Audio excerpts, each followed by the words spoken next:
Selamat sore Pak Dani, apa kabar?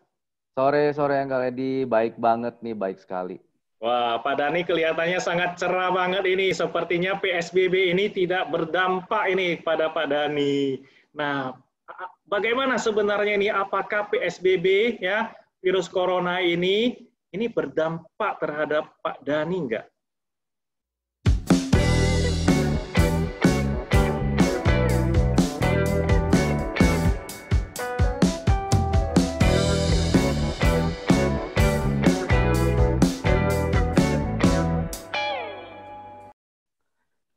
Sebenarnya kalau kita ngomong berdampak, pasti berdampak. Terutama kalau saya boleh cerita yang pertama ya.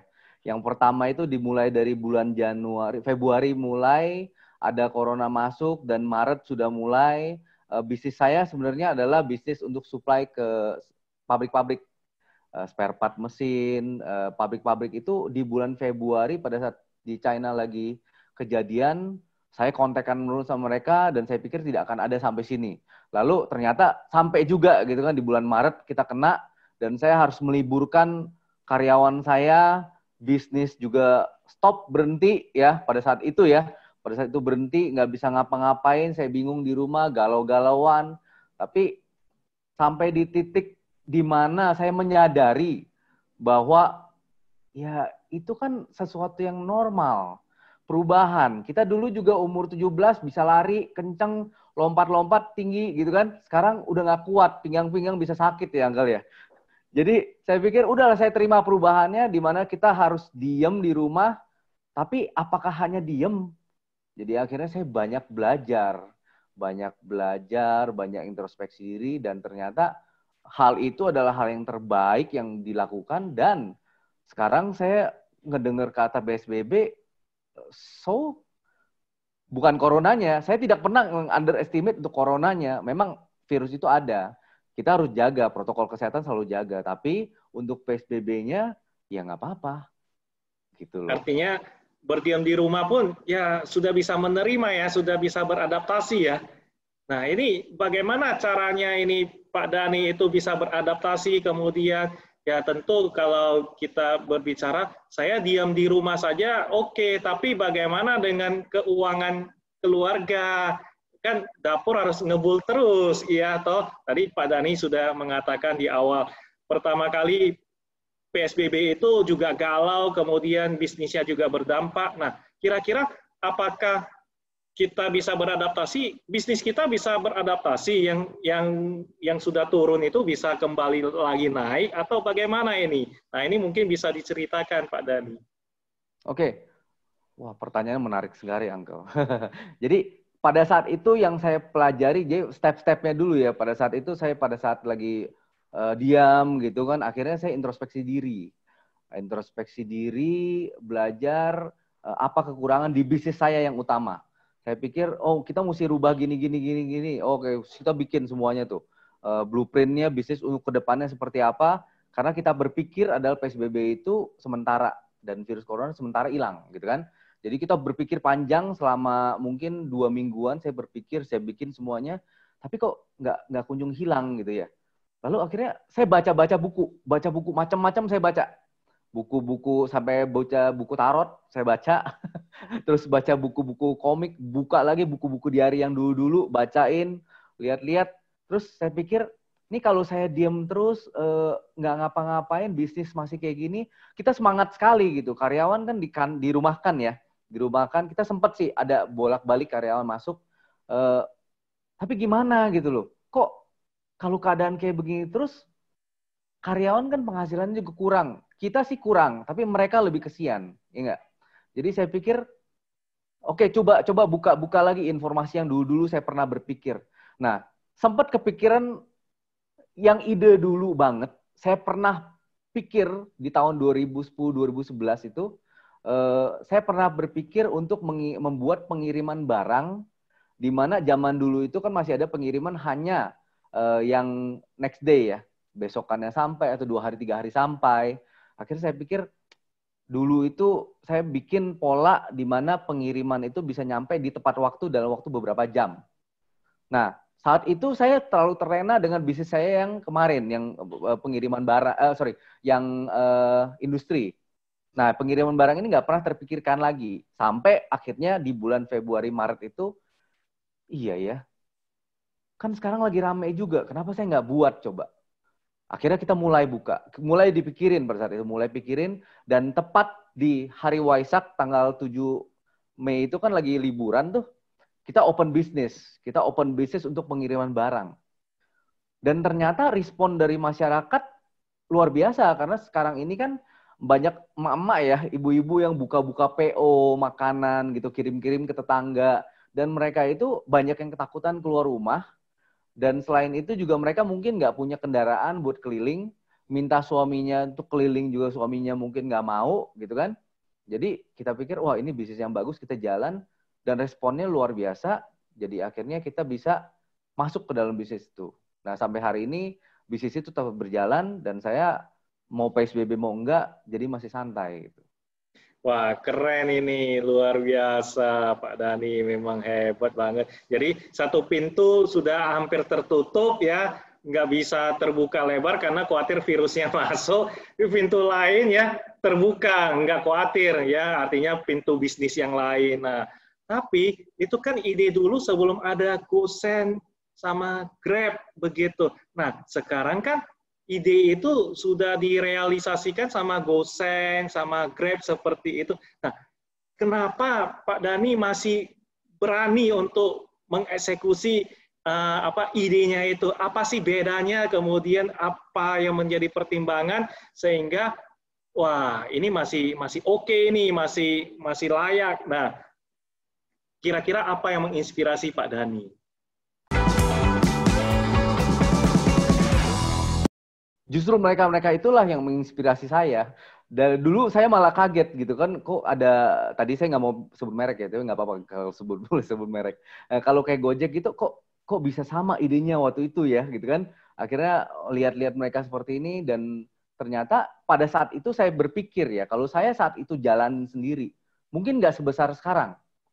Karena nggak ada persaingan, justru karena ada persaingan dan moda transportasi seperti ini dipercaya orang, akhirnya malah bisa jalan.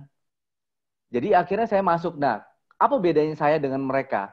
Yang pasti skala perusahaan kita kan kecil ya, kecil skala perusahaan kita, maka kita memfokuskan diri pada daerah yang tidak sebesar mereka. Mereka seluruh Indonesia, saya seluruh Gading Serpong misalnya, karena saya kebetulan di Gading Serpong.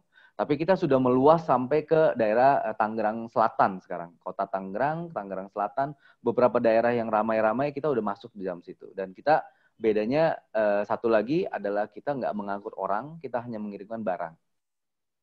Nah, itu yang kita kejar, Karena kalau mereka bisa sampai luar kota, ya kita kan belum kan. Ya belum saatnya kita memikirkan hal seperti itu. Cuma kalau kita nggak jalanin, kita nggak pernah tahu seberapa besar potensinya.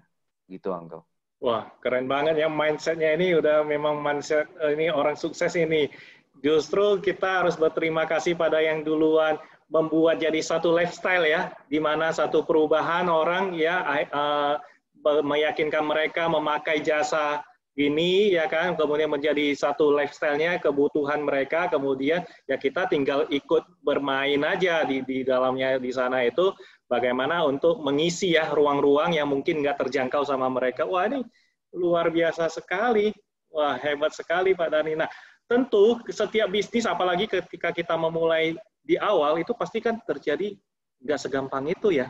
Nggak segampang ide saja nggak gampang, apalagi eksekusinya. Nah mungkin bisa diceritakan, tapi sebelumnya nama yang diusung itu apa ini? Apakah mirip-mirip dengan misalnya kalau dia GoSend ya saya entah Go apa atau Grab apa. Nah mungkin bisa diperkenalkan ini idenya kira-kira bagaimana dari nama kemudian suka dukanya. Silakan Pak Dan. Baik. Untuk nama kita menggunakan Falco Express. Falco itu saya dulu nyari-nyari nama juga, kalau saya mau singgung dengan mereka kayaknya jadinya nggak akan kemana-mana gitu, masih akan dibawa bayang-bayang mereka, dan belum tentu nggak kena su gitu, takutnya gitu kan. Jadi akhirnya saya menggunakan nama sendiri, Falco Express.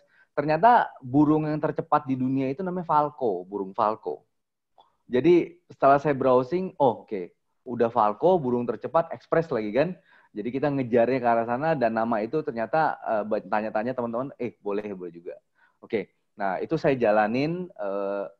Di awal-awal memang sangat berat sekali gitu. Karena pertama orang setelah dengar ide saya pun pasti pada bilang, yang pertama melintas di mereka adalah kurirnya dapat dari mana gitu kan. Kurirnya dapat dari mana? Saya bilang, terus apakah lu mau ngurusin kurir? Karena kan sulit ya untuk ngurus kurir, ngurus orang gitu.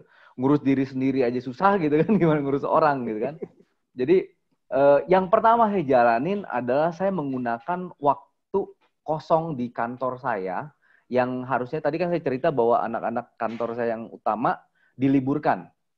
Saya harus potong dengan sangat-sangat sedih, saya announce ke mereka waktu itu, saya potong 40% dari penghasilan mereka dan 50% waktunya. Jadi mereka ada sebenarnya kalau dihitung-hitungan ada free masih 10% waktu mereka yang masih ini. Jadi saya pikir kalau yang nilainya terlalu, yang paling rendah ada beberapa orang, saya rekrut balik.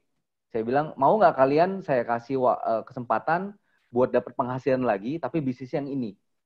Mereka bilang sangat menyambut karena mereka butuh sekali, dan saya kan ya istilah kata baru mulai gitu kan, untuk menambal sulam dan sekaligus berbuat baik buat mereka, saya lakukan itu. Lalu ternyata jalan dan akhirnya kita perlu rekrut dari kurir-kurir yang lain gitu kan, dari penambahan dari karyawan-karyawan dari luar. Saya pasang iklan di salah satu job portal. Saya pikir ya kalau misal biasanya saya pasang iklan itu 1 bulan itu sekitar cuma 300-an orang yang lamar. Kali ini, Uncle, luar biasa banget. 3.000 orang yang ngelamar. Wow. Saya kaget sebegitu banyaknya orang yang membutuhkan pekerjaan kan. Jadi akhirnya saya milih.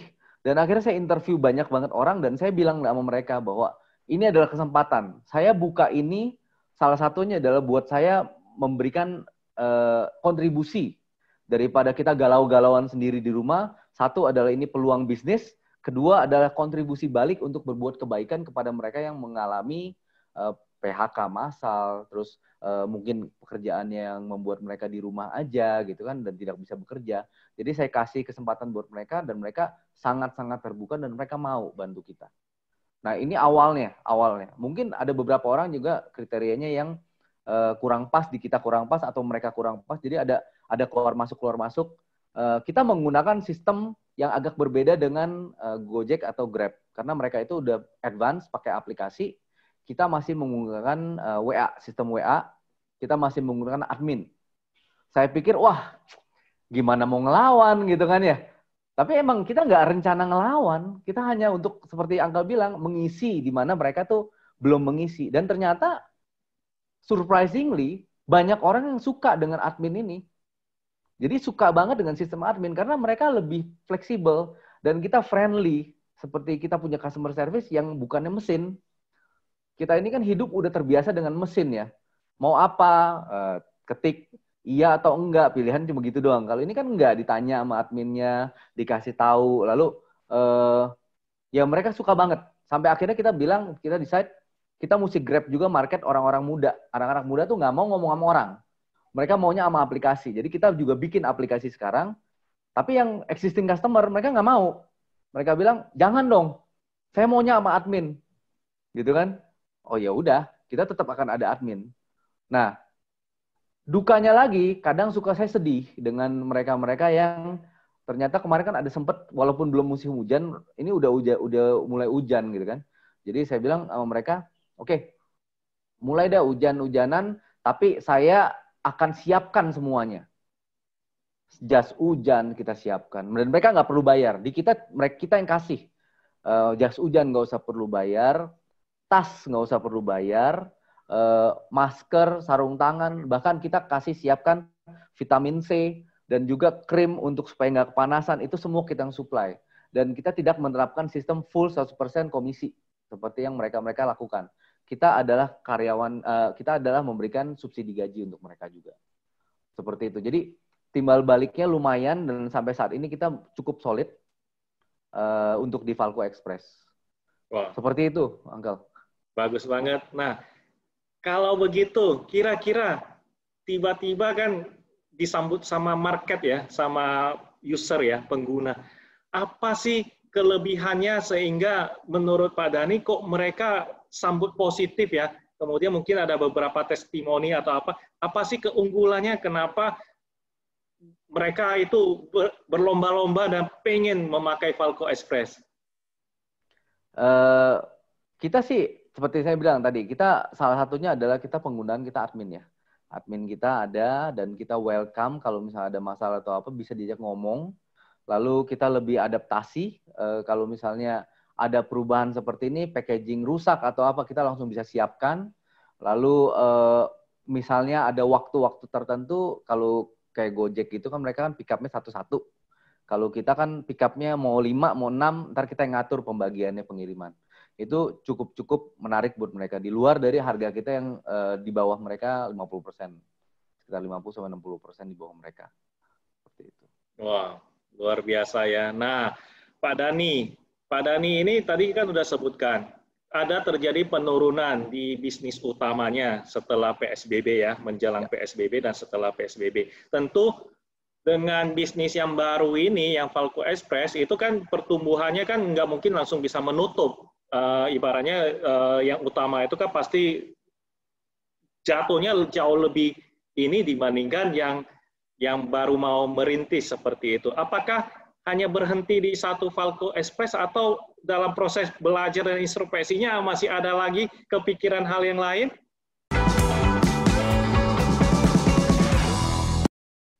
Nah itu, Uncle, itu luar biasa sebenarnya di saat ada PSBB. Pada saat itu saya sebenarnya sekarang lagi grateful. Saya bisa bersyukur pada saat itu saya bisa tenang daripada kita tiap hari tuh berkutat di sebuah lingkaran.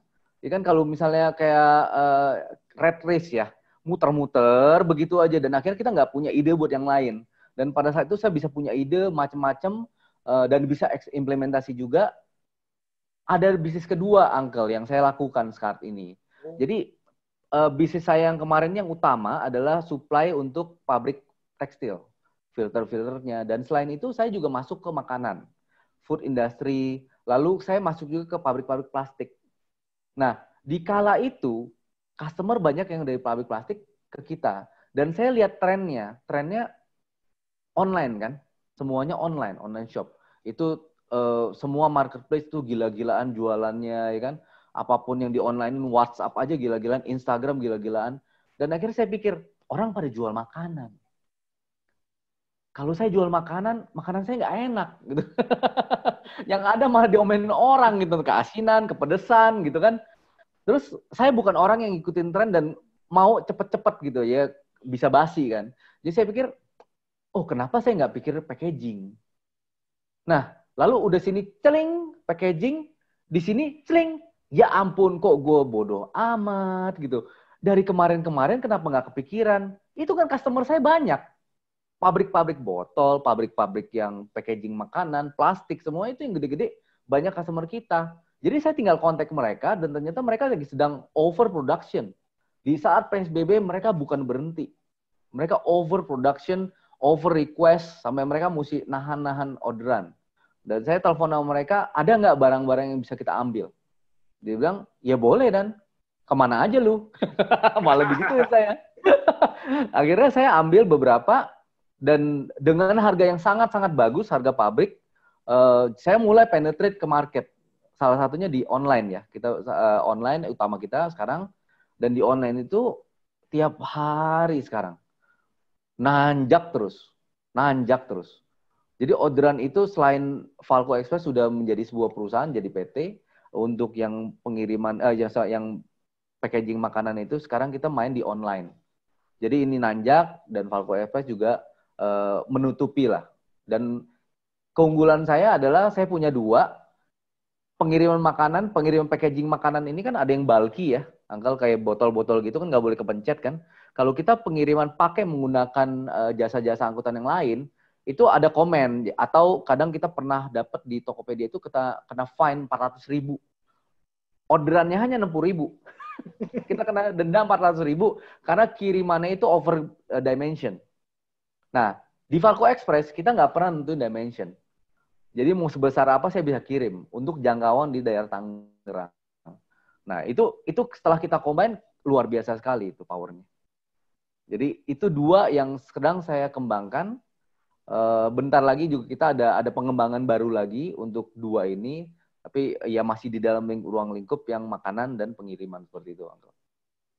Wah, keren banget ya. Bukan hanya berdiam di rumah sendiri, kemudian bingung, galau, ngumpat-ngumpat, ya, mengeluh, mengutuk, dan lain semuanya.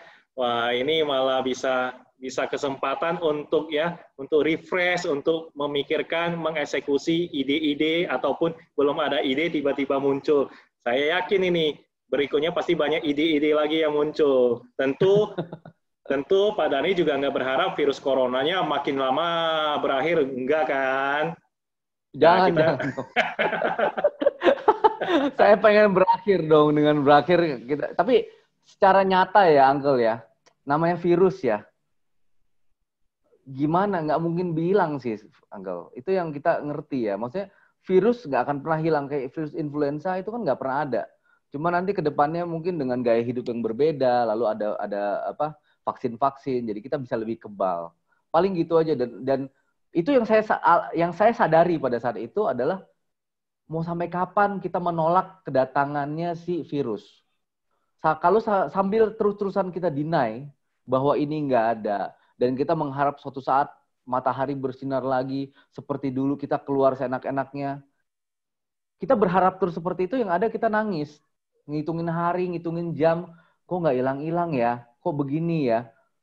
Ya akhirnya kita berpikir untuk menerima kenyataan dan hidup dengan berdampingan dengan ya virus ini. Yang penting kan kita protokol kesehatannya terus ada. Gitu aja sih. Kalau bagi saya pikirannya seperti itu. Wah, berarti memang pikiran itu sangat menentukan sekali ya. Nah, buat teman-teman kita yang usahanya terdampak ya, yang sampai sekarang masih bingung, masih belum ada jalan keluar atau makin memburuk, apalagi PSBB berlangsung lagi. Nah, seperti itu. Kira-kira ada pesan-pesan apa buat teman-teman kita? Apa yang pernah Pak Dhani alami, ya kan? Mungkin bisa menginspirasi mereka, ya. Itu gimana caranya merubah, ya, dari bisa menerima kenyataan seperti itu. Oke. Baik, Uncle. Ada dua pesan sih. Mungkin yang pertama adalah cari buku. Cari buku, siapkan notes yang banyak, jangan ragu untuk menuliskan segala macam ide. Pikirin tuh, mungkin dalam beberapa hari ke depan mau ngapain aja. Apa yang belum pernah dilakukan sebelumnya dengan kegiatan di rumah, apa aja. Ditulisin, dicatetin, gali-gali lagi informasi-informasi yang lama, telepon lagi teman-teman yang lama, mungkin ada ide-ide baru. Nah, itu yang pertama. Yang kedua, pesan saya adalah nama perusahaan saya yang satu yang untuk packaging itu namanya DS Horeca, Uncle. Oh. Jadi DS Horeca. DS Horeca ini sekarang sedang mempersiapkan untuk pembukaan distributor. Jadi kita juga masih hati kita masih benar-benar peduli dengan orang-orang yang terkena dampak COVID. Jadi kita mempersiapkan skema distributorship dengan budget benar-benar minim, kita bisa bantu untuk penyediaan barangnya dengan harga murah, dan itu udah pasti bisa jalan di daerah-daerah masing-masing. Itu yang kita sedang persiapkan, dan memang ini dikhususkan, kita milih dikhususkan buat orang-orang yang memang utamanya adalah terkena dampak COVID-19. Ya. Seperti itu. Ini kabar baik sekali. Jadi bagi yang sedang menonton video ini, ya, boleh segera ntar bisa menghubungi, ya, akan kita cantumkan ya di video ini. Nah, DS Horeca sendiri itu terinspirasi dari apa? Tadi Falco kan burung, ya, bagaimana burung tercepat itu sudah hadir sekarang menggantikan burung merpati yang dulu sudah terlalu lama, ya, sudah lewat zaman, sekarang ganti burung Falco. Nah, ini bagaimana dengan DS Horeca? Kalau DS Horeca sebenarnya itu singkatan, DS itu Dhani SMS. Saya dulu perusahaan saya yang pertama kali saya dirikan di 2011 adalah super multi sukses, jadi SMS.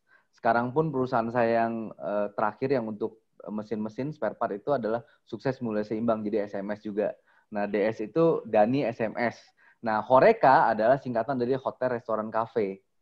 Jadi kita persiapkan, emang misi visi kita adalah ke depannya persiapan untuk mensuplai barang-barang yang dipakai oleh hotel, restoran, kafe. Kalau sekarang mungkin tambahan emak-emak buka PO.